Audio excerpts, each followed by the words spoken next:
जय श्री श्याम दोस्तों, आस्तिक कहानियों में आपका स्वागत है। विशाख मास महत्तम 9वां अध्याय। भगवान विष्णु के स्वरूप का विवेचन, प्राण की श्रेष्ठता, जीवों के विभिन्न स्वभावों और कर्मों के कारण तथा भागवत धर्म। व्याध ने पूछा, ब्राह्मण, आपने पहले कहा था कि भगवान विष्णु की प्रीति के लिए कल्याणकारी भागवत धर्मों का और उनमें भी वैशाख मास में कर्तव्य रूप से बताए हुए नियमों का विशेष रूप से पालन करना चाहिए। वे भगवान विष्णु कैसे हैं, उनका क्या लक्षण है, उनकी सत्ता में क्या प्रमाण है तथा वे सर्वव्यापी भगवान किनके द्वारा जानने योग्य हैं। वैष्णव धर्म क्या है और किससे भगवान श्री हरि प्रसन्न होते हैं। महामते, मैं आपसे किंकर हूँ, मुझे ये सब बातें बतलाइए। व्याध ने इस प्रकार पूछा, पर शंख ने रोग शोक से रहित संपूर्ण जगत के स्वामी भगवान नारायण को प्रणाम करके कहा, व्याध, भगवान विष्णु का स्वरूप कैसा है यह सुनो। भगवान समस्त शक्तियों के आश्रय, संपूर्ण गुणों की निधि तथा सबके ईश्वर बताए गए हैं। वे निगुण, निष्कल तथा अनंत हैं। सच्चित और आनंद यही उनका स्वरूप है। यह जो अखिल चराचर जगत है, अपने अधीश्वर और आश्रय के साथ नियत रूप से जिसके वश में स्थित है, जिससे इसकी उत्पत्ति, पालन, संहार, पुनरावृत्ति तथा नियमन आदि होते हैं। प्रकाश, बंधन, मोक्ष और जीविका, इन सबकी प्रवृत्ति जहाँ से होती है, वे ही ब्रह्म नाम से प्रसिद्ध भगवान विष्णु हैं। वे ही विद्वानों के सामान्य सर्वव्यापी परमेश्वर हैं। ज्ञानी पुरुषों ने उन्हीं को साक्षात परम ब्रह्म कहा है। वेद, शास्त्र, स्मृति, पुराण, इतिहास, पंचरात्र और महाभारत सब विष्णु स्वरूप हैं, विष्णु के ही प्रतिपादक हैं। इन्हीं के द्वारा महाविष्णु जानने योग्य है। वेद सनातन देव भगवान नारायण को कोई इंद्रियों से, अनुमान से और तर्क से भी नहीं जान सकता है। उन्हीं के दिव्य जन्म, कर्म तथा गुणों को अपनी बुद्धि के अनुसार जानकर उनके अधीन रहने वाले जीव समूह सदा मुक्त होते हैं। ये संपूर्ण जगत प्राण से उत्पन्न हुआ है, प्राण स्वरूप है, प्राण रूपी सूत्र में पिरोया हुआ है तथा प्राण से ही चेष्टा करता है। सबका आधारभूत यह सूत्रात्मा प्राण ही विष्णु है, ऐसा विद्वान पुरुष कहते हैं। व्याध ने पूछा, ब्राह्मण, जीवों में यह सूत्रात्मा प्राण सबसे श्रेष्ठ किस प्रकार है। शंख ने कहा, व्याध, पूर्व काल में सनातन देव भगवान नारायण ने ब्रह्मा आदि देवताओं से सृष्टि की और करके कहा, और देवताओं, मैं तुम्हारे सम्राट के पद पर ब्रह्मा जी की स्थापना करता हूँ। यही तुम सबके स्वामी हैं। अब तुम लोगों में जो सबसे अधिक शक्तिशाली हो, उसे तुम स्वयं ही युवराज के पद पर प्रतिष्ठित करो। भगवान के इस प्रकार कहने पर इंद्र आदि सब देवता आपस में विवाद करते हुए कहने लगे, मैं युवराज होऊंगा, मैं होऊंगा। किसी ने सूर्य को श्रेष्ठ बताया और किसी ने इंद्र को। किन्हीं ने दृष्टि में कामदेव ही सबसे श्रेष्ठ थे। कुछ लोग मौन ही खड़े रहे। आपस में कोई निर्णय होता न देखकर वे भगवान नारायण के पास पूछने के लिए गए और प्रणाम करके हाथ जोड़कर बोले, महाविष्णु, हम सब ने अच्छी तरह विचार कर लिया, किंतु हम सब में श्रेष्ठ कौन है यह हम अभी तक किसी प्रकार निश्चय न कर सके। अब आप ही निर्णय करो।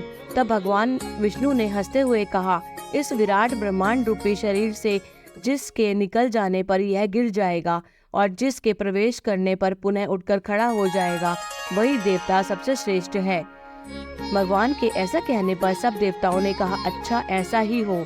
तब सबसे पहले देवेश्वर जयंत विराट शरीर के पैर से बाहर निकला। उसके निकलने से उस शरीर को लोग पंगु कहने लगे, परंतु शरीर गिर न सका। यद्यपि वह चल नहीं पाता था, तो भी सुनता, पीता, बोलता, सूंघता और देखता हुआ पूर्ववत स्थिर रहा। तत्पश्चात गुहे देश से दक्ष प्रजापति निकलकर अलग हो गए। तब लोगों ने उसे नपुंसक कहा, किंतु उस समय भी वह शरीर गिर न सका।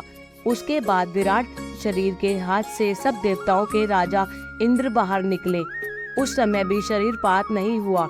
विराट पुरुष को सब लोग हस्तहीन कहने लगे। इस प्रकार नेत्रों से सूर्य निकले। तब लोगों ने उसे अंधा और काना कहा। उस समय भी शरीर का पतन नहीं हुआ। तदनंतर नासिका से अश्विनी कुमार निकले, किंतु शरीर नहीं गिरा। केवल इतना ही कहा जाने लगा कि यह सूंघ नहीं सकता। कान से अधिष्ठात्र देवियां दिशाएं निकली। उस समय लोग उसे बधिर कहने लगे, परंतु उसकी मृत्यु नहीं हुई। तत्पश्चात जिह्वा से वरुण देव निकले। तब लोगों ने यही कहा कि यह पुरुष रस का अनुभव नहीं कर सकता, किंतु देहपात नहीं हुआ। तदनंतर वाक इंद्रियों से उसके स्वामी अग्निदेव निकले। उस समय उसे गूंगा कहा गया, किंतु शरीर नहीं गिरा। फिर अंतःकरण से बोध स्वरूप रुद्र देवता अलग हो गए। उस दशा में लोगों ने उसे जड़ कहा, किंतु शरीर पात नहीं हुआ। सबके अंतर में उस शरीर से प्राण निकला, तब लोगों ने उसे मरा हुआ बतलाया। इससे देवताओं में बड़ा विस्मय हुआ। वे बोले, हम लोगों में से जो भी इस शरीर में प्रवेश करके इसे पूर्ववत उठा देगा, जीवित कर देगा, वही युवराज होगा। ऐसी प्रतिज्ञा करके सब क्रमशः उस शरीर में प्रवेश करने लगे। जयंत ने पैरों में प्रवेश किया, किंतु वह शरीर नहीं उठा। प्रजापति दक्ष ने गुहे इंद्रियों में प्रवेश किया, फिर भी शरीर नहीं उठा। इंद्रियों ने हाथ में, सूर्य ने नेत्रों में, दिशाओं ने कान में, वरुण देव ने जिह्वा में, अश्विनी कुमार ने नासिका में, अग्नि ने वाक इंद्रियों में तथा रुद्र ने अंतःकरण में प्रवेश किया, किंतु वह शरीर नहीं उठा। सबके अंत में प्राण ने प्रवेश किया, तब वह शरीर उठकर खड़ा हो गया। तब देवताओं ने प्राण को ही सब देवताओं में श्रेष्ठ निश्चित किया। बल, ज्ञान, धैर्य, वैराग्य और जीवन शक्ति में प्राण को ही सर्वाधिक मानकर देवताओं ने उसी को युवराज पद पर अभिषिक्त किया। इस उत्कृष्ट स्थिति के कारण प्राण को उक्त कहा गया है। अंत समस्त चराचर जगत प्राणात्मक है। जगदीश्वर प्राण अपने पूर्व एवं बलशाली अंशों द्वारा सर्वत्र परिपूर्ण है। प्राणहीन जगत का अस्तित्व नहीं है। प्राणहीन कोई भी वस्तु वृद्धि को नहीं प्राप्त होती। इस जगत में किसी भी प्राणहीन वस्तु की स्थिति नहीं है। इस कारण प्राण सब जीवों में श्रेष्ठ है, सबका अंतरात्मा और सर्वाधिक बलशाली सिद्ध हुआ। इसके प्राणोपासक प्राण को ही सर्वश्रेष्ठ कहते हैं। प्राण सर्व देवात्मक है, सब देवता प्राणमय हैं। वह भगवान वासुदेव का अनुगामी तथा सदा उन्हीं में स्थित है। मनीषी पुरुष प्राण को महाविष्णु का बल बतलाते हैं। महाविष्णु के महत्तम और लक्षण को इस प्रकार जानकर मनुष्य पूर्व बंधन का अनुसरण करने वाले अज्ञानमय लिंग को उस प्रकार त्याग देता है, जैसे सर्प पुरानी केंचुली को लिंग देह का त्याग करके वह परम पुरुष अनामय भगवान नारायण को प्राप्त होता है। शंख मुनि की कही हुई यह बात सुनकर व्याध ने पुनः पूछा, ब्राह्मण, यह प्राण जब इतना महान प्रभावशाली और इस संपूर्ण जगत का गुरु एवं ईश्वर है, तब लोक में इसकी महिमा क्यों नहीं प्रसिद्ध हुई? शंख ने कहा, पहले की बात है, प्राण अश्वमेघ यज्ञों द्वारा अनामय भगवान नारायण का यजन करने के लिए गंगा के तट पर प्रसन्नता पूर्वक गया। अनेक मुनिगणों के साथ उसने फलों के द्वारा पृथ्वी का शोधन किया। उस समय वहां समाधि में स्थित हुए महात्मा कण्व बांबी की मिट्टी में छिपे हुए बैठे थे। हल जोतने पर बांबी गिर जाने से वे बाहर निकल आए और क्रोध पूर्वक देखकर सामने खड़े हुए महाप्रभु प्राण को शाप देते हुए बोले, देवेश्वर, आज से लेकर आपकी महिमा तीनों लोकों में विशेषतः भूलोक में प्रसिद्ध न होगी। हाँ, आपके अवतार तीनों लोकों में विख्यात होंगे। व्याध, तभी से संसार में महाप्रभु प्राण की महिमा प्रसिद्ध नहीं हुई, भूलोक में तो उसकी ख्याति विशेष रूप से नहीं हुई। व्याध ने पूछा, महामते, भगवान विष्णु के रचे हुए करोड़ों एवं सहस्रों सनातन जीव नाना मार्ग पर चलने और भिन्न भिन्न कर्म करने वाले क्यों दिखाई देते हैं? इन सबका एक सा स्वभाव क्यों नहीं है? ये सब विस्तार पूर्वक बतलाइए। शंख ने कहा, रजोगुण, तमोगुण और सत्वगुण के भेद से 3 प्रकार के जीव समुदाय होते हैं। उनमें राजस स्वभाव वाले जीव राजस कर्म, तमोगुणी जीव तामस कर्म तथा सात्विक स्वभाव वाले जीव सात्विक कर्म करते हैं। कभी कभी संसार में इनके गुणों में विषमता भी होती है। उसी से वे ऊंच और नीच कर्म करते हुए तदनुसार फल के भागी होते हैं। कभी सुख, कभी दुख और कभी दोनों को ही मनुष्य गुणों की विषमता से प्राप्त करते हैं। प्रकृति में स्थित होने पर जीव इन तीनों गुणों से बंधते हैं। गुण और कर्मों के अनुसार उनके कर्मों का भिन्न भिन्न फल होता है। ये जीव फिर गुणों के अनुसार ही प्रकृति को प्राप्त होते हैं। प्रकृति में स्थित हुए प्राकृतिक प्राणी गुण और कर्म से व्याप्त होकर प्राकृतिक गति को प्राप्त होते हैं। तमोगुणी जीव तामसी वृत्ति से ही जीवन निर्वाह करते और सदा महान दुख में डूबे रहते हैं।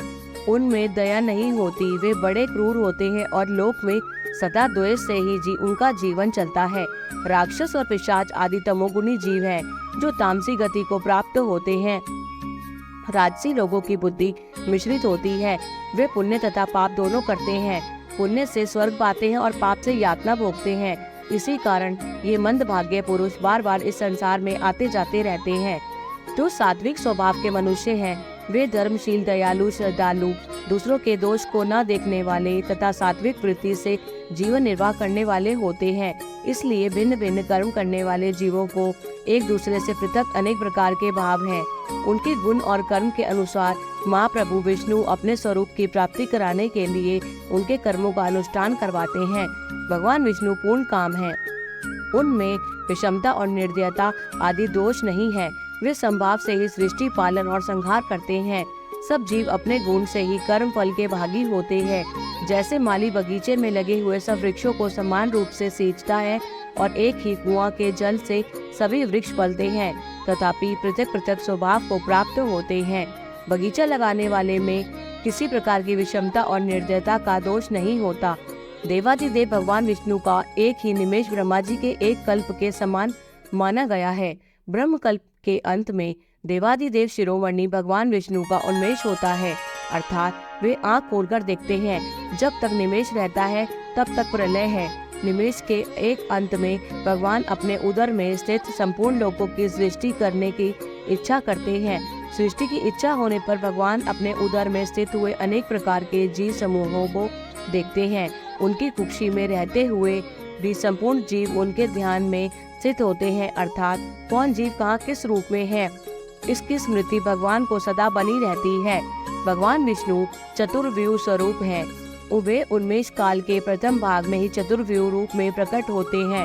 व्यूहगामी वासुदेव स्वरूप से महात्माओं में से किसी को सायुज्य साधक सत्व ज्ञान, किसी को सारूप्य, किसी को सामीप्य और किसी को सालोक्य प्रदान करते हैं। फिर अनिरुद्ध मूर्ति के वश में स्थित हुए संपूर्ण लोकों को वे देखते हैं। देखकर उन्हें प्रद्युम्न मूर्ति के वश में देते हैं और सृष्टि करने का संकल्प करते हैं। भगवान श्री हरि ने पूर्ण गुण वाले वासुदेव आदि 4 व्यूहों के द्वारा क्रमशः माया, जया, कृति और शांति को स्वयं स्वीकार किया है। उनमें संयुक्त चतुर्व्यूहात्मक महाविष्णु ने पूर्ण काम होकर भी भिन्न भिन्न कर्म और वासना वाले लोगों की सृष्टि की है। उन्मेष काल का अंत होने पर भगवान विष्णु पुनः योग माया का आश्रय लेकर व्यूहगामी संकर्षण स्वरूप से इस चराचर जगत का संहार करते हैं। इस प्रकार महात्मा विष्णु का यह सब चिंतन करने योग्य कार्य बतलाया गया, जो ब्रह्मा आदि योग से संपन्न पुरुषों के लिए भी अचिंत्य एवं दुर्विभाव्य है। व्यास ने पूछा, मुने भागवत धर्म कौन कौन से हैं और किनके द्वारा भगवान विष्णु प्रसन्न होते हैं? शंख ने कहा, जिससे अंतःकरण की शुद्धि होती है, जो साधु का और पुरुषों का उपकार करने वाला है तथा जिसकी किसी ने भी निंदा नहीं की है, उसे तुम सात्विक धर्म समझो। वेदों और स्मृतियों में बताए हुए धर्म का यदि निष्काम भाव से पालन किया जाए तथा वह लोक से विरुद्ध न हो तो उसे भी सात्विक धर्म जानना चाहिए। वर्ण और आश्रम विभाग के अनुसार जो 4 प्रकार के धर्म हैं, वे सभी नित्य, नैमित्तिक और काम्य भेद से 3 प्रकार के माने गए हैं। वे सभी अपने अपने वर्ण और आश्रम के धर्म जब भगवान विष्णु को समर्पित कर दिए जाते हैं तब उन्हें सात्विक धर्म जानना चाहिए। वे सात्विक धर्म ही मंगलमय भागवत धर्म है। अन्य देवताओं की प्रीति के लिए सकाम भाव से किए जाने वाले धर्म राजस माने गए हैं। यक्ष, राक्षस, पिशाच आदि के उद्देश्य से किए जाने वाले लोभ, निष्ठुर, हिंसात्मक, निंदित कर्मों को तामस धर्म कहा गया है। जो सत्वगुण में स्थित हो, भगवान विष्णु को प्रसन्न करने वाले शुभ कारक सात्विक धर्मों का सदा निष्काम भाव से अनुष्ठान करते हैं, वे भागवत माने गए हैं। जिनका चित्त सदा भगवान विष्णु में लगा रहता है, उनकी जीवा पर भगवान का नाम है, और जिनके हृदय में भगवान के चरण विराजमान है, वे भागवत कहे गए हैं। जो सदाचार परायण, सबका उपकार करने वाले और सदैव ममता से रहित हैं, वे भागवत माने गए हैं। जिनका शास्त्र में गुरु के और सत्कर्मों में विश्वास है, जो सदा भगवान विष्णु के भजन में लगे रहते हैं, उन्हें भागवत कहा गया है।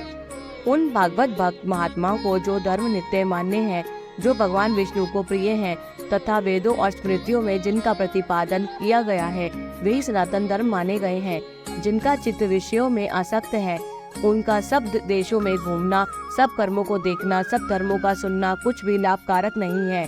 साधु पुरुषों का मन साधु महात्माओं के दर्शन से पिघल जाता है। निष्काम पुरुषों द्वारा श्रद्धा पूर्वक जिसका सेवन किया जाता है तथा जो भगवान विष्णु को सदा प्रिय है, वह भागवत धर्म माना गया है।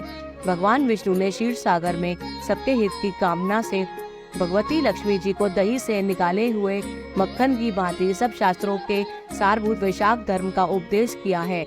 जो दम्भ रहित होकर वैशाख मास के व्रत का अनुष्ठान करता है, सब पापों से रहित हो सूर्य मंडल को भेदकर भगवान विष्णु के योगी दुर्लभ परम धाम में जाता है।